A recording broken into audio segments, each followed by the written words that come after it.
I sat across from Lorraine at our favorite brunch spot, the one with the big windows and the smell of fresh coffee always hanging in the air. 12 years of marriage, and there she was, sliding divorce papers across the table like they were a menu special. She had this little smirk on her face, like she'd just won something big. I didn't expect it, not the papers, not the smirk, not the way she leaned back in her chair, so sure of herself.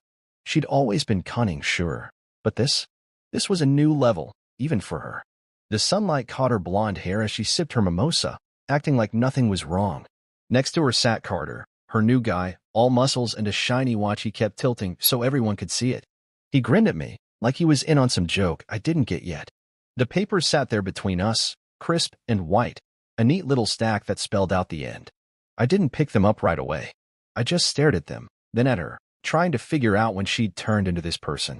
12 years, building a life, a home, memories, and she was tossing it all like it was nothing, like day-old toast you leave on the counter. I could feel the waitress hovering nearby, probably wondering why the mood at our table had gone so cold. Lorraine didn't care. She just kept that smirk, waiting for me to react, maybe hoping I'd yell or beg or make a scene.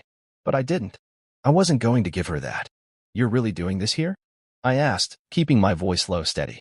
The clatter of plates and chatter from other tables filled the silence she left. She shrugged, like it was no big deal, and said, "It's as good a place as any, Miles." Miles. She hadn't called me that in years. Usually it was honey or babe, back when things were softer between us. Now it was Miles, like I was just some guy she used to know. Carter chuckled, flexing his arm a little as he reached for his coffee, showing off like that made him better than me. I wanted to knock that stupid watch off his wrist, but I didn't move. I just sat there, letting it sink in.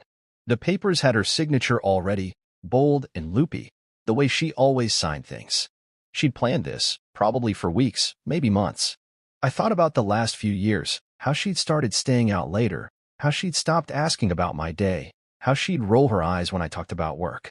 I chalked it up to stress, to us drifting a little. But this wasn't drifting. This was her jumping ship, and Carter was the lifeboat she'd picked. I wondered what he had that I didn't. Money? Looks? A louder laugh? Whatever it was, she thought it was enough to replace what we'd built. I picked up the pin the waitress had left with the bill. Lorraine's eyes flicked to it, and her smirk grew, like she'd won already. She probably thought I'd fight, drag this out, give her the messy divorce she could brag about to her friends. But I wasn't in the mood for her games. I signed the receipt for brunch. Pancakes, eggs, her mimosa, the whole stupid meal, and slid it back across the table. "See you in court," I said, looking right at her. No yelling, no pleading, just those 4 words. Her smirk faltered for a second, just a tiny crack, but I saw it. Carter shifted in his seat, like he wasn't sure what to do now that I wasn't playing along. I stood up, dropped some cash on the table, more than enough to cover it, and walked out. The bell above the door jingled as I left, and I could feel their eyes on my back. Outside, the air was cool, sharper than I expected, and I took a deep breath, letting it fill my lungs. I didn't look back. I didn't need to. Lorraine thought she'd caught me off guard, thought she'd humiliated me in our favorite spot. But she didn't know me as well as she thought. She never had. I'd spent years building something bigger than she could imagine, and if she wanted to walk away with Carter and his flashy watch, that was fine. She'd find out soon enough what she was really leaving behind. The street was busy, people walking past with shopping bags and dogs on leashes, living their normal Sunday mornings.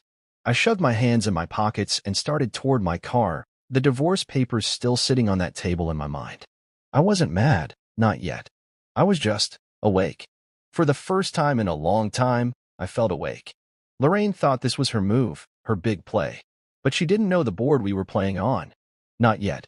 I got in my car, started the engine, and pulled out into traffic. The radio hummed something low and steady, and I let it wash over me as I drove. She wanted a fight? She'd get one. But it wasn't going to look anything like she expected. I thought about calling Jules, my best friend, the guy who'd been with me since we were kids scraping by with nothing. He'd know what to say, probably tell me to laugh it off and keep moving. But I didn't call him yet. I just drove, letting the city blur past, replaying that smirk in my head. Lorraine thought she'd won. Carter thought he'd replaced me. They were wrong. This wasn't the end of anything, not for me. It was just the beginning. And by the time they figured that out, it'd be too late. I gripped the steering wheel a little tighter and turned toward home. Time to start planning. I sat in my office the next day, The divorce papers Lorraine had served me still fresh in my mind, but I wasn't crumbling, not the way she probably hoped. The room was quiet, just the hum of the city outside my window and the soft ticking of the clock on my desk. I leaned back in my chair, staring at the ceiling, thinking about how she'd underestimated me all these years. Let her think I was just another guy she could bleed dry in a courtroom, some boring strategist who shuffled money around and called it a living. That's what she'd always said. Anyway, half teasing, half serious, like my work was some dull game she didn't care to understand. If only she knew how much power I really held, how deep the roots of my world went. She'd picked the wrong fight this time. The truth was, I owned a lot more than she realized. Years ago, back when we were still happy, or at least pretending to be, I'd quietly bought Winston and Bright LLP, the law firm she'd hired to tear me apart. It wasn't some big, dramatic takeover you'd see in a movie. I did it through a shell company tied to my family's trust, a move so under the radar even Jules had raised an eyebrow when I told him. Why a law firm? He'd asked, leaning against my desk with that grin of his. Because power isn't always loud, I'd said. And I meant it. I never bragged about money or flashed it around like Carter did with that ridiculous watch. I didn't need to. The kind of wealth I had didn't shout, it whispered, and it got things done. Lorraine had no idea. She'd strutted into that brunch spot yesterday, so smug, thinking she'd hired the best firm in the city to bury me. Winston and Bright wasn't just any firm. They were sharks, known for their scorched earth tactics, the kind of lawyers who dig up every receipt and old email to make you look like a monster. She probably thought it was perfect, a way to twist the knife and walk away with half of everything. What she didn't know, what she couldn't know, was that every move they made, every strategy they cooked up, was happening under my roof. I owned them. The junior associate she'd probably charmed into taking her case? He worked for me. The fancy office she'd visited to sign the retainer? Mine.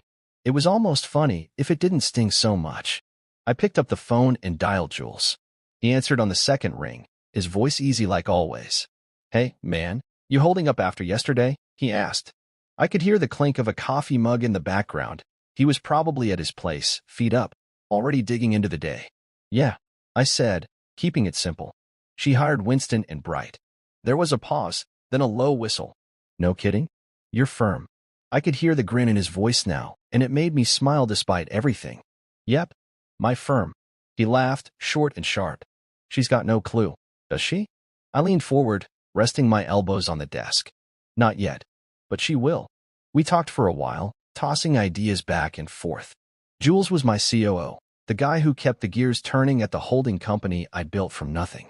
He knew the business inside out, knew every asset, every shadow move I'd made to grow it quietly over the years. The trust, the shell companies, the offshore accounts, he'd helped me set it all up, piece by piece. Lorraine thought I was just a guy with a decent job, maybe a few investments. She didn't know about the millions tucked away, the properties, the stakes in firms like Winston and Bright. I'd kept it that way on purpose. Flashy guys like Carter showed off because they had to prove something. Me? I didn't need to prove anything to anyone. I hung up with Jules and pulled out the file on Winston and Bright. It wasn't thick, just a few pages detailing the acquisition, the ownership structure, the legal cover I'd put in place to keep my name off the public records. I bought it 5 years ago, back when Lorraine was still talking about starting a family, before things started to sour. The firm had been a smart move then, a way to diversify, to have a foothold in the legal world. Now it was a weapon, one she'd handed me without even realizing it.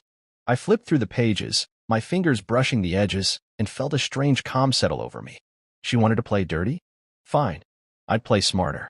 The phone buzzed again. Elias Ward, my attorney. Miles, he said when I picked up, his voice all business. I got the heads up from Jules. Winston and Bright, huh? I nodded, even though he couldn't see me. Yeah, she thinks she's got me cornered. Elias chuckled, dry and quick. She's in for a surprise. You want me to pull the plug now, or wait for court? I thought about it, picturing Lorraine's smirk again, the way she'd tossed her hair like she'd already won. Wait, I said. Let her walk in thinking she's got it all figured out. Then we drop it. He didn't argue. Elias was sharp, the kind of lawyer who didn't waste words. Got it. See you at the courthouse.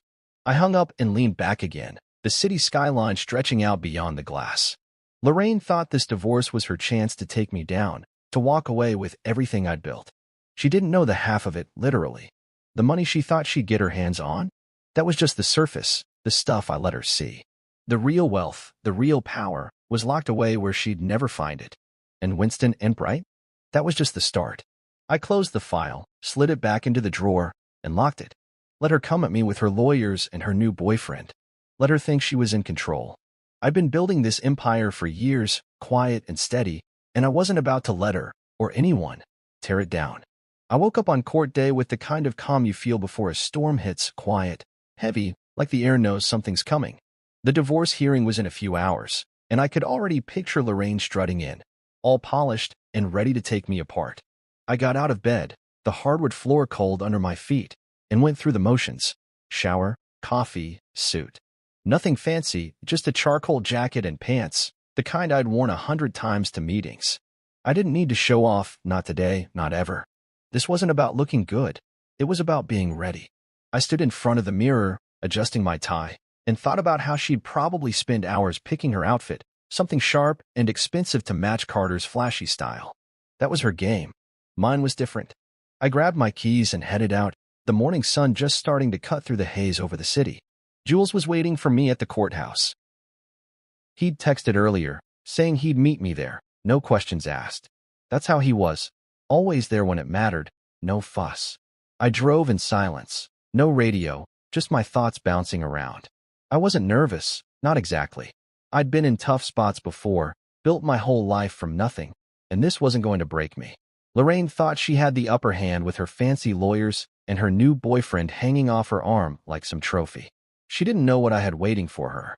When I pulled up to the courthouse, Jules was already there, leaning against a pillar outside, hands in his pockets. He grinned when he saw me, that easy smile that hadn't changed since we were kids. Looking sharp, Miles, he said, falling into step beside me as we headed up the steps. You ready to watch her squirm? I nodded, keeping my face steady. Yeah, let's just get it done. He clapped me on the shoulder, and we walked inside, the echo of our shoes on the marble floor mixing with the low hum of voices. The place smelled like old wood and paper, the kind of smell that sticks to you. People moved around us, lawyers with briefcases, clerks shuffling files, regular folks looking lost. I kept my eyes forward, focused. We found our courtroom, and I saw Lorraine before she saw me.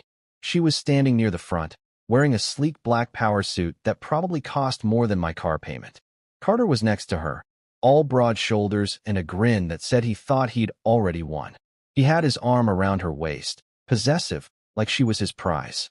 She didn't even glance my way when I walked in, just tossed her hair and laughed at something he said, her voice cutting through the room. I felt a flicker of something. Anger, maybe, or just irritation, but I pushed it down. This wasn't the time. I took my seat on the defendant's side, Jules sliding in beside me, still grinning like he knew something she didn't. He did. We both did. Elias showed up a minute later, his suit crisp, his face all business. He set his briefcase on the table and started flipping through papers, barely looking up. Morning, he said, voice low. They're cocky. Good. Makes this easier. I nodded, watching him work. Elias was the best, sharp, no nonsense, the kind of guy who could cut through a lie with one question. I'd hired him years ago for a business deal, and now he was here, ready to turn Lorraine's plan inside out. He didn't care about the drama, just the facts, and that's what I needed today. Across the aisle, Lorraine's lawyer, a young guy named Braden Kell, was fussing with his notes, adjusting his tie like he was about to give a speech to a stadium. He had that eager look, like he thought this was his big break. Lorraine must have picked him because he was hungry, the type who'd fight dirty just to prove himself. She leaned over and whispered something to him, her hand brushing his arm, and he nodded, all puffed up. Carter sat back in his chair, legs spread wide, like he owned the place. I almost laughed. They had no idea what was coming. The bailiff stepped forward, his voice booming through the room. All rise for the Honorable Judge Miriam Calloway. Everyone stood, the rustle of clothes and papers filling the space. I straightened up, hands at my sides, watching as the judge walked in. She was older, maybe 60, with steel gray hair pulled back tight and eyes that didn't miss a thing. She sat down, adjusted her glasses, and nodded at the bailiff. Be seated, she said, her voice firm, no room for nonsense. We all sat, and I felt Jules nudge me under the table, his grin still there. This was it. Judge Calloway looked over her papers, then up at the room. Case number 4721, Caldwell versus Knox, she said, her tone flat. Counsel, please identify yourselves. Elias stood first, buttoning his jacket. Elias Ward, representing Miles Knox, Your Honor. He sat back down, smooth and quick. Braden popped up next, flashing a smile that was too big for the room. Braden Kell, representing Lorraine Caldwell, Your Honor, with Winston and Bright LLP. He sat down, looking pleased with himself, like saying the firm's name was enough to win. I glanced at Lorraine. She was staring straight ahead, that smirk from brunch still lingering on her lips. Carter shifted beside her, checking his watch again, probably thinking this would be over fast. They thought they had me pinned, me, the boring husband who'd let her walk all over him for years. I leaned back in my chair, keeping my face blank. The courtroom felt smaller now, the air thicker, like everyone was holding their breath for what came next. Judge Calloway tapped her pen once, twice, then set it down. She looked at me, then at Braden, then back at me. I met her eyes and waited. This was my moment, and I wasn't going to blink. The courtroom was buzzing with that low hum you get when everyone's waiting for something to happen, but they don't know what. I sat there, hands resting on the table, watching Lorraine across the aisle. She was leaning toward Braden, whispering something, her fingers tapping the edge of her chair like she couldn't wait to get this over with. Carter sat next to her, slouched back, one arm draped over the seat like he was at a ball game, not a divorce hearing. I could feel Jules beside me, his energy all coiled up, ready to see this play out. Elias was still flipping through his papers, calm as ever, like he'd done this 1,000 times. He had. But this time was different. This time, I had the ace up my sleeve.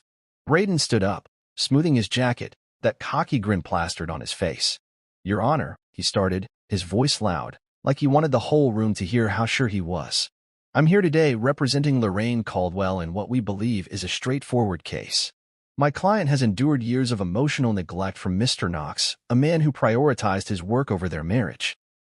We're seeking a fair division of assets, including half of his reported income and properties, as well as spousal support to ensure Mrs. Caldwell can maintain the lifestyle she's accustomed to. He paused, glancing at Lorraine like she'd coached him on that line. She nodded, her smirk growing, and Carter gave a little snort, like it was all so obvious. I didn't move, didn't flinch. Just watched him lay out his opening, piling up words like they were bricks in a wall he thought I couldn't climb. Emotional neglect, funny how she spun that one. I'd spent years keeping our life steady, paying the bills, building something solid, while she'd started drifting, chasing whatever caught her eye. Now it was Carter, with his gym muscles and that watch he kept flashing. Braden kept going, tossing out numbers, my salary, the house, some savings account she'd dug up, like he'd already won. I let him talk. The more he said, the better this was going to feel. Then Judge Calloway raised her hand, just a small lift, but it stopped Braden mid-sentence. He froze, mouth half open, like a kid caught talking in class. The room went dead quiet, every eye on her. She adjusted her glasses, peering over them at me, then at Braden, then back at me again. I met her gaze, steady, not giving anything away. She tapped her pen once on the desk, the sound sharp in the silence, and leaned forward. Mr. Knox, she said, her voice cutting through the air like a blade. As the registered majority owner of Winston and Bright LLP, would you like to proceed with allowing this representation to continue? It was like someone dropped a bomb in the room, and the blast just hung there, silent and heavy. Braden's face went slack, his papers slipping a little in his hands. Lorraine's head snapped toward me, her smirk gone, replaced by wide eyes and a mouth that couldn't decide whether to close or drop open more. Carter sat up straight, blinking fast, and muttered, "Wait, what? Does that mean they're disqualified or something?" His voice sounded small, confused, like he'd wandered into the wrong movie. Jules nudged me under the table, and I could feel his grin without even looking. Elias didn't react, just kept his eyes on his notes, but I saw the tiniest twitch at the corner of his mouth. I leaned forward, resting my forearms on the table, and looked right at Judge Calloway. "No, Your Honor," I said, keeping my voice even, calm. "I'd like to withdraw their representation. Effective immediately." The words landed like stones, solid and final. Braden made a choking sound, like he'd swallowed his own tongue, and Lorraine shot up from her chair, her hands slamming down on the table. "What?" she yelled, loud enough that the bailiff took a step forward. "That's not, he can't do that." Her face was red now, all that polished confidence cracking apart. Judge Calloway didn't blink. She just turned her head slightly toward Lorraine, those sharp eyes locking on her. "Mrs. Caldwell, sit down," she said, her tone flat but firm.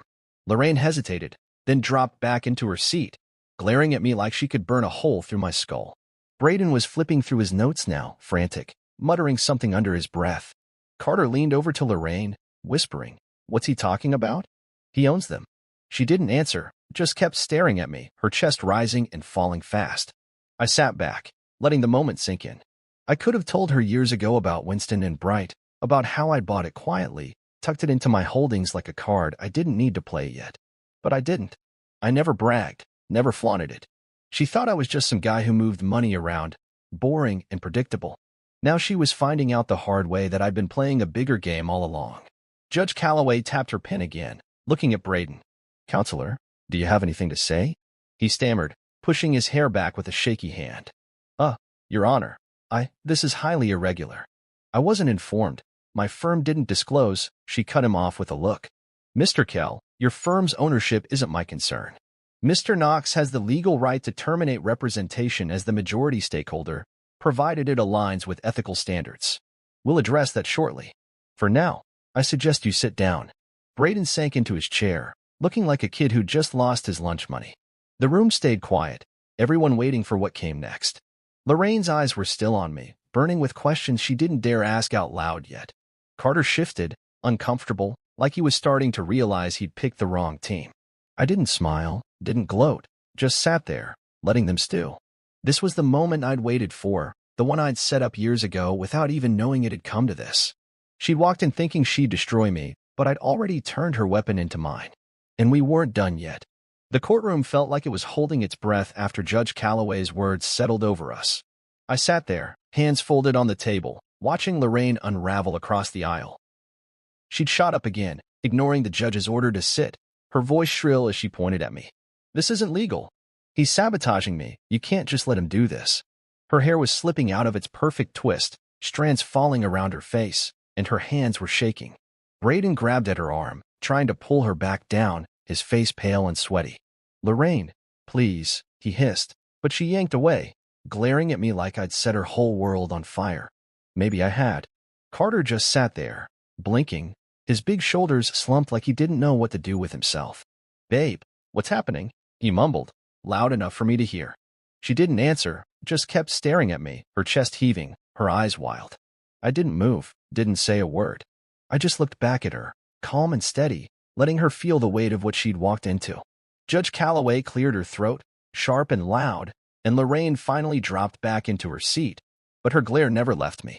The judge adjusted her glasses and turned to Braden. "Mr. Kell, I assume you have an explanation for why your client seems so surprised by this." Braden fumbled with his papers, his tie crooked now, his confidence gone. "Your Honor, Mrs. Caldwell wasn't aware of Mr. Knox's ownership. Neither was I. There's been no disclosure, no conflict check." That Judge Calloway cut him off, her voice like steel. "That's your firm's problem, not mine. Mr. Knox has the right to withdraw representation as the majority owner, provided it doesn't breach ethical constraints. Let's address that now." She flipped a page in front of her, scanning it quick. Mrs. Caldwell's intake form with Winston and Bright. Did she disclose her prior relationship with the defendant? Braden froze, his mouth opening and closing like a fish out of water. Lorraine snapped her head toward him, her voice low but furious. "What's she talking about? I told you everything." He swallowed hard, turning to her. "You said you didn't mention he owned the firm. You just said you were married to him." Lorraine's face went white, then red again. "I didn't know he owned it. How was I supposed to know that?" Her voice cracked, and Carter shifted in his seat, looking at her like she'd just grown a second head. Judge Calloway didn't flinch.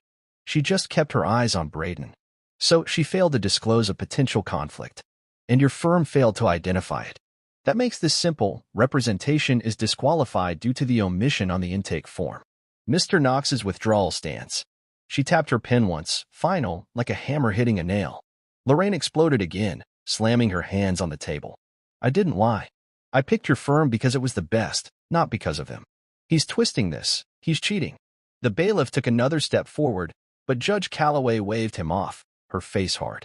"Mrs. Caldwell, control yourself, or I'll have you removed."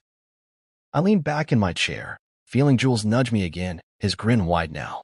Elias scribbled something on his notepad, still cool as ice. Across the aisle, Lorraine was falling apart, and I could see it in her eyes, She was starting to realize she'd misjudged me. Bad. She'd picked Winston and Bright because she thought it was some big, unbeatable machine that had crushed me in court. She didn't know it was mine, didn't know I'd bought it years ago, back when she was still smiling at me across the dinner table. I'd never told her, not because I was hiding it, but because I didn't need to. She'd always laughed at my boring work, never asked about the details. Now those details were biting her back. Braden tried to recover, standing up again, his voice shaky. Your Honor, this puts my client at a severe disadvantage. We request a continuance to secure new counsel. Judge Calloway didn't even look at him, just kept writing something. Request noted. But Mrs. Caldwell chose her representation, and she'll live with the consequences of that choice today. We proceed with what's on the table. Braden sank back down, defeated, and Lorraine turned to me, her voice low and venomous. You planned this, didn't you? You set me up. I met her eyes, kept my face blank. No, Lorraine. You set yourself up. It was the first thing I'd said since the bombshell dropped, and it hit her like a slap. She flinched, then turned away, muttering something to Braden I couldn't hear. Carter leaned over again, whispering, So what now? She's got no lawyer. Lorraine shoved him back, snapping, Shut up, Carter. He recoiled, looking lost, and I almost felt bad for him. Almost. The judge moved on, calling Elias up to present my side. He stood, smooth and steady, laying out a simple defense. Our marriage had ended, I'd provided for her, and her claims of neglect were exaggerated. No fireworks, just facts. Lorraine didn't have much to fight back with now, not without Braden scrambling beside her. I watched her the whole time, saw the panic creeping in, the way her hands twisted together in her lap. She'd walked in here thinking she'd walk out with half my life in her pocket. Now she was stuck. No lawyer, no plan, just her and Carter staring at a wall they couldn't climb. When Elias sat down, Judge Calloway looked at Lorraine. Mrs. Caldwell, you're welcome to represent yourself for the remainder of this hearing, or we can adjourn after Mr. Knox's counsel finishes. Your call. Lorraine didn't answer right away, just glared at me, then at the judge, then back at me. Finally, she muttered, I need time. The judge nodded. Very well. Hearing adjourned until tomorrow, 9 a.m. Get your house in order. She banged a gavel, and the room exhaled. I stood up, buttoning my jacket, and Jules clapped me on the back. That was beautiful, man, he said, laughing low. I didn't smile, just nodded and headed for the door. Lorraine was still sitting there as I passed, her eyes burning into me. I didn't look back. She'd figure out soon enough that this wasn't sabotage, it was just me playing the hand I'd been holding all along. I walked out of the courtroom with Jules at my side, the echo of Judge Calloway's gavel still ringing in my ears. The hallway was busy, people shuffling past, lawyers barking into phones, clerks hauling stacks of files, but it felt like the world had slowed down just for me. Lorraine was back there, scrambling, probably yelling at Braden or Carter or anyone who'd listen, but I didn't care. I'd done what I needed to do, flipped her whole game upside down, and now she was stuck. No lawyer, no plan, just her own mess staring her in the face. Jules nudged me as we hit the stairs, his voice low and amused. She's gonna lose it out there, man. You see her face when the judge shut her down. I nodded, keeping my eyes forward. Yeah, she didn't see it coming. Outside, the air was crisp, the kind of March chill that wakes you up. I stopped on the courthouse steps, hands in my pockets, and took a deep breath. Jules leaned against the railing, grinning like a kid who just won a bet. What's next? She's got no one to fight for her now, think she'll cave. I shrugged, watching cars roll by on the street below. Maybe. Depends how stubborn she wants to be. He laughed, short and sharp. Stubborn's her middle name. But she's got no moves left. You've got her cornered. He was right. Lorraine was out of options. After Judge Calloway disqualified Winston and Bright, she tried calling other firms right there in the courthouse lobby. I'd seen her on her phone as I walked out, pacing, her voice rising with every word. But word travels fast in this city. No decent lawyer was going to jump into a case that had just blown up like that, not with her screaming at staff and Carter heckling the bailiff like some drunk fan at a game. She dug her own hole, and now she was standing in it, alone. I almost felt bad for her. Almost. Back at my office, I sat down with Elias to figure out the next step. He was already at the table when I got there, his jacket off, sleeves rolled up, a cup of coffee steaming in front of him. She's got until tomorrow morning, he said, not looking up from his laptop. But she's not going to find anyone good in that time. Best she'll get is some bottom feeder who'll take her money and flail. I sat across from him, loosening my tie. What's our play? He tapped a few keys, then slid a folder over to me. We offer her a settlement. Clean, simple, fair. She signs, we're done. She fights, she loses more. I opened the folder, numbers, terms, a breakdown of what I was willing to give her. It wasn't half, not even close, but it was enough to keep her quiet, let her walk away with something. The house, some cash, a little piece of what she thought she deserved. The real stuff, my holdings, the trusts, the offshore accounts, that was untouchable, locked up where she'd never find it. Elias leaned back, sipping his coffee. She'll hate it, but she's got no leverage. Judge Calloway's already pissed. She threatened sanctions if Lorraine wastes more time tomorrow. I nodded, flipping through the pages. Think she'll take it? He smirked, just a little. She won't want to. But she's not stupid. Once she calms down, she'll see it's her only out. I closed the folder and slid it back. Draft it up. Let's get it to her today. Elias didn't argue, just got to work, his fingers flying over the keyboard. I stood and walked to the window, looking out at the city stretching below. This was it, the end of 12 years, wrapped up in a few sheets of paper. It didn't feel like a win, not yet. Just a step. Later that afternoon, Elias sent the settlement offer to Lorraine's email, her personal one, since she didn't have a lawyer to handle it now. I pictured her opening it, sitting in that big house we used to share, Carter probably hovering nearby, confused and useless. She'd read it, fume, maybe throw something. But she'd have to face reality eventually. I wasn't budging, and she didn't have the firepower to make me. By evening, I got a call from Elias. She responded, he said, his voice flat. Says it's insulting, wants double. I told her no dice, take it or see us in court tomorrow. I wasn't surprised. Lorraine always pushed, always wanted more. What did she say to that? I asked, leaning against my desk. Elias chuckled, dry and quick. She hung up, but she's rattled. Give her a few hours, she'll crack.